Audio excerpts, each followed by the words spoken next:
నమస్కారము. ఈరోజు present perfect టెన్స్ గురించి చూద్దాము. ప్రజెంట్ పర్ఫెక్ట్ టెన్స్ ఇది ప్రజెంట్ టెన్స్లో మూడవ వాక్య ప్రయోగము.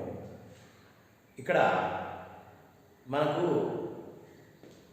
Present tense is very important for the day to day communication, in which present perfect tense is used very frequently. చాలా తరచుగా ప్రజెంట్ పర్ఫెక్ట్ టెన్స్ని ఉపయోగిస్తుంటాము. ఈ ప్రజెంట్ పర్ఫెక్ట్ టెన్స్ అనేటువంటిది ప్రజెంట్ టెన్స్లో ఒక భాగం. ఇది ఒకగా చెప్పాలంటే simple present tense, present continuous, present perfect tense, present perfect continuous. Simple present tense నిత్య సత్యాలని, జనరల్ ట్రూత్స్ని చెప్తుంటే, continuous tense, present continuous tense ఇప్పుడు జరుగుతూ ఉన్న చర్యలు చెప్తుంటారు. ప్రజెంట్ పర్ఫెక్ట్ టెన్స్ దానికి భిన్నంగా మరికొన్ని విషయాలు చెప్తుంది. ఇక్కడ చూద్దాం. ప్రజెంట్ పర్ఫెక్ట్ టెన్స్ ప్రజెంట్ టెన్స్లో ఇది మూడో రకమైన వాక్య ప్రయోగం. దీన్ని ఎలా రాయాలి? Structure first yes means subject, has కానీ హ్యావ్ కానీ ఉంటుంది, ప్లస్ V3 అంటే పాస్ట్ పార్టిసిపల్ గుర్తుపెట్టుకోండి, తర్వాత ఏమైనా ఉండొచ్చు. ఇప్పుడు వీటిని ఇక్కడ జాగ్రత్తగా మనం గమనించాల్సింది ఏంటి అంటే, హ్యాజ్ ఎక్కడ ఉపయోగిస్తాము, హ్యావ్ ఎక్కడ ఉపయోగిస్తాము, హ్యాజ్ ఎక్కడ, హ్యావ్ ఎక్కడ ఉపయోగిస్తాము. చూడండి,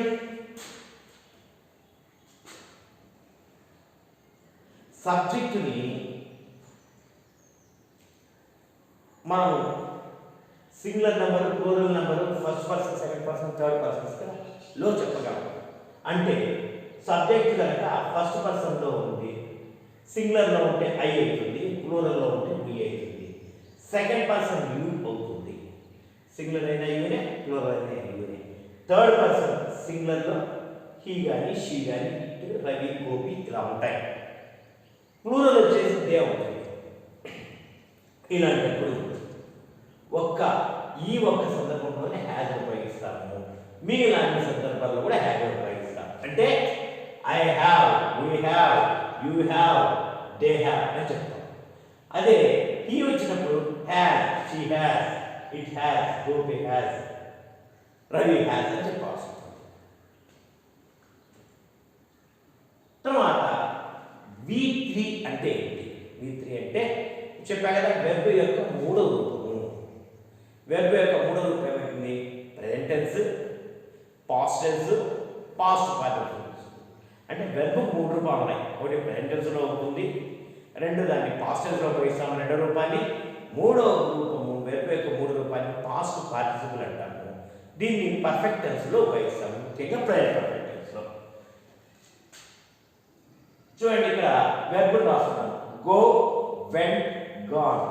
గో అనేది present tense, went past tense, gone ఈ వెర్బ్ యొక్క గో అనే వెర్బ్ యొక్క మూడో రూపము పార్టిసిపుల్ అవుతుంది. దీన్ని పాస్ట్ పార్టిసిపుల్ అని చెప్పాలి. అలానే లుక్డ్.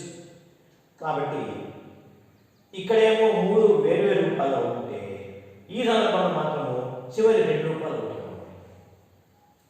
తర్వాత బికమ్ అనే వెర్బ్ చూడండి. Become, became, become. ఇందులో మొదటి రూపము మూడో రూపం ఒకటిగా కనిపిస్తాయి. ఇక్కడికి వస్తే కట్ అంటే ఇది ప్రెజెంట్ టెన్స్ రూపమైన, పాస్ట్ టెన్స్ రూపమైన, పాస్ట్ పార్టిసిపుల్ అయినా ఒకటిగానే ఉన్నాయని గుర్తించండి. ఈ విధంగా మనము ప్రెజెంట్ పర్ఫెక్ట్ టెన్స్లో ముఖ్యంగా తెలుసుకోవాల్సింది ఏంటంటే, హ్యావ్, హ్యాజ్ ఎక్కడ ఉపయోగించాలా, పాస్ట్ పార్టిసిపుల్ అంటే ఏంటి, ఈ విషయాలు తెలుసుకుందాం.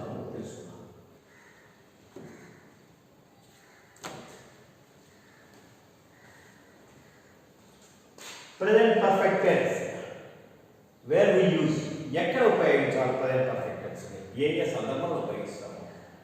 చూడండి, ఇక్కడ number 1 completed actions of immediate task. Immediate task అంటే క్షణం కూడా గడవలేదు అలాంటి చర్యని చెప్పాలి. ఇందాకనో, గంట క్రితమనో, ఎస్టర్డే అనో ఎట్టి పరిస్థితులు చెప్పకూడదు. ఇప్పుడే పూర్తయింది అంటే ఇప్పుడే జరిగిన పనులు చెప్పాలి. క్షణం కూడా పూర్తి కాలేదు సందర్భం. I have eaten just now, ఇప్పుడే తిన్నా. చేయగలుగుతున్నాం అని అర్థం. దీన్ని I have eaten just now అని చెప్పేటువంటి వాక్యాన్ని స్టార్ట్ చేయొచ్చు. ఐ ఈటన్ జస్ట్ నౌ అంటే ఇక్కడ ఐ హ్యావ్ 2 సిలబల్స్ కాస్త ఐ వన్ సింగిల్ సిలాబిక్గా వాడేస్తారంటే ఆ రెండు పదాన్ని కుదించి పలకడం వల్ల టైం సేవ్ అవుతుంది. I have eaten just now, I will eaten just now అవి కనిపిస్తుంది. ఇట్ హ్యాస్ జస్ట్ స్ట్రక్ 10 ఇప్పుడే 10 గంటలు ఇంకా ఒక నిమిషం కూడా గడవలేదు, ఇంకా ఆ గంట మొత్తం ఎప్పటితూనే ఉన్న సందర్భంలో మనం ఈ విధంగా చెప్తాం. దాన్ని కూడా ఇలా స్టార్ట్ చేసి it has just struck 10, it has just struck 10 కాస్త ఇట్స్ అని షార్ట్ చేసి మాట్లాడతాం. ఇక్కడ కొన్ని ఉదాహరణ చూడండి. ఐ హ్యావ్ ఐ అని, షీ హ్యాస్ షీస్ అని, యూ హ్యావ్ యూ అని, దే హ్యావ్ దేవ్ అని కలిపి పలికేస్తారు, కాంట్రాస్ట్ చేస్తారు. కాబట్టి ఇప్పుడే పూర్తయిన చర్యలు చెప్తాం. రెండవది యాక్షన్స్ టైం నాట్ మెన్షన్. ఇప్పుడే జరిగాయి చర్యలు, టైం మెన్షన్ చేయడం వల్ల. టైం మెన్షన్ చేయకుండా చెప్పచ్చు. హ్యావ్ యూ రెడ్ గీతాంజలి, నువ్వు గీతాంజలి పుస్తకం చదివావా అంతే, దానికి ఫలితం చెప్పాలి. I have been to Chennai, నేను చెన్నై వెళ్ళాను అంతే, అంటే నాకు వెళ్ళిన అనుభవం ఉంది అని చెప్తాం. అంటే అయిపోయే చర్య చెప్పచ్చు, టైం మెన్షన్ చేయకూడదు. టైం మెన్షన్ చేసే పని అయితే సింపుల్ పాస్ట్ టెన్స్ చెప్పండి, అది నెక్స్ట్ చూద్దాం. అంటే నువ్వు టైం మెన్షన్ చేయదలుచుకున్నప్పుడు సింపుల్ పాస్ట్ టెన్స్ చెప్పండి. లేదు నాకెందుకు సార్ ఈ గోల్ అనుకుంటే సింపుల్ పాస్ట్ టెన్స్ చెప్పండి, సేఫ్. అంటే అప్పుడు ఎలా చెప్పాలి? హ్యావ్ యూ రెడ్ గీతాంజలి అని ప్రశ్న అడిగారు కాబట్టి ప్రశ్న ఇబ్బంది లేదు. జవాబు చెప్పేటప్పుడు yes I have read Gitanjali అని చెప్పాలి. లేదా no I have not read Gitanjali అని చెప్పాలి. 3 I have been to Chennai, నేను చెన్నైని చూచాను, చెన్నైకి వెళ్ళాను. చూడండి మూడవ to speak the effect of past actions, జరిగిపోయిన చర్యల యొక్క ఫలితాన్ని గురించి మాట్లాడేటప్పుడు కూడా ప్రెజెంట్ పర్ఫెక్ట్ టెన్స్ ఉపయోగిస్తాం. అంటే చూడండి I have not the story of movie, నువ్వు అడిగావు సినిమాకి వస్తావా అని, నేను రానున్నాను. ఎందుకు? I have known the story of movie, నాకు ఆ కథ తెలుసు. ఎందుకని? I saw it last year, కొన్ని సంవత్సరమే నేను చూచాను. అంటే చూచింది జరిగిపోయి ఎప్పుడు అయింది, దాని ఎఫెక్ట్ నీలో ఉంది కాబట్టి ప్రెజెంట్ పర్ఫెక్ట్ టెన్స్ అని చెప్తున్నాను. దాని యొక్క ఫలితం నీలో ఉంది. ఇంకా she has been ill for 4 days, కాబట్టి ఎప్పుడో జరిగిన 4 రోజుల క్రితమే ఆమె అనారోగ్యం పడు, దాని ఎఫెక్ట్ ఇంకా కొనసాగుతుంది, ఆమె ఇంకా అనారోగ్యంగా ఉంది అని చెప్పారు. ఇక్కడ ఇండికేటర్స్ అని ఉంటాయి. ఇండికేటర్స్ అంటే ప్రెజెంట్ పర్ఫెక్ట్ టెన్స్ గుర్తించడానికి ఈ పదాలు గుర్తించాలి. చూడండి just, often, ever, never, since, far, yet, already, for a long time ఇలాంటి పదాలు నాకు వస్తాయి. తప్పనిసరిగా ప్రెజెంట్ పర్ఫెక్ట్ టెన్స్ ఉందని గుర్తుపెట్టుకోండి. ఇందులో కూడా ఎవర్ కొంచెం ప్రత్యేకత, ఎట్ ఇవి ప్రశ్నలోనే వస్తాయి. Have you ever gone to Chennai, ఎప్పుడన్నా చెన్నైకి వెళ్ళావా? కాబట్టి ప్రశ్నలో వచ్చే పదం.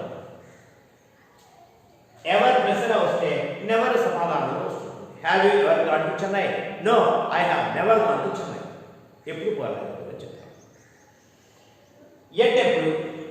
ఇంకను అనే సందర్భంలో ఉపయోగిస్తాను. I have not seen the movie at, I have not gone to Chennai at. At అంటే ఇంకను. ఇవి కూడా ఇది నెగటివ్, అంటే లేదు కాదు అని చెప్పదలుచుకునేటువంటి వాక్యాలలో మాత్రమే ఎట్ వస్తుంది. ఇది ప్రశ్నలో వస్తుంది. దీనికి కొంచెం ప్రత్యేకంగా గమనించండి. ఈ విధంగా మనం ప్రెజెంట్ పర్ఫెక్ట్ టెన్స్ ఉపయోగించేటప్పుడు ఒకటి అసలు స్ట్రక్చర్ ఏంటి తెలుసుకోండి. 2 హ్యావ్ ఎక్కడ హ్యాజ్ ఎక్కడ ఉపయోగించాలని తెలుసుకోండి. దాంట్లో భాగంగానే పాస్ట్ పార్టిసిపేట్ అని తెలుసుకుని దాని సరైన పాస్ట్ పార్టిసిపేట్ ఉపయోగిస్తూ స్ట్రక్చర్ని ఫ్రేమ్ చేయండి. అసలు ప్రెజెంట్ పర్ఫెక్ట్ టెన్స్ ఎక్కడ ఉపయోగిస్తారు? ఇక్కడ 3 సందర్భాలు చెప్తున్నాను. ఈ 3 సందర్భాలకు తగ్గది మీరు చెప్పదలుచుకుంటే ప్రెజెంట్ పర్ఫెక్ట్ టెన్స్ చెప్పండి. ఇక్కడ ఒక నోట్గా చెప్తారు. మీరు టైం మెన్షన్ చేయడానికే లేదు ప్రెజెంట్ పర్ఫెక్ట్ టెన్స్లో. టైం మెన్షన్ చేయాలంటే సింపుల్ పాస్ట్ టెన్స్కి వెళ్ళండి, సేఫ్. అక్కడ మీకు తప్పు జరిగే అవకాశమే లేదు. సో మీకు ఏంటంటే సేఫ్ ఏంటంటే ప్రజెంట్ పర్ఫెక్ట్ టెన్స్ కాకుండా సింపుల్ పాస్ట్ టెన్స్లో రాస్తే తప్పు తెలిగే అవకాశమే లేదు. కాబట్టి మీరు అనుమానం ఉంటే ప్రజెంట్ పర్ఫెక్ట్ టెన్స్ కన్నా సింపుల్ పాస్ట్ టెన్స్ ప్రిఫర్ చేయండి. అయితే భాషలో ప్రజెంట్ పర్ఫెక్ట్ టెన్స్ ఉపయోగించడం మాత్రం ఒక స్కిల్ఫుల్. అది. Thank you. మీకు ఈ వీడియో నచ్చితే లైక్ చేయండి, షేర్ చేయండి, సబ్స్క్రైబ్ చేయండి, మీ ఫ్రెండ్స్కి తెలపండి.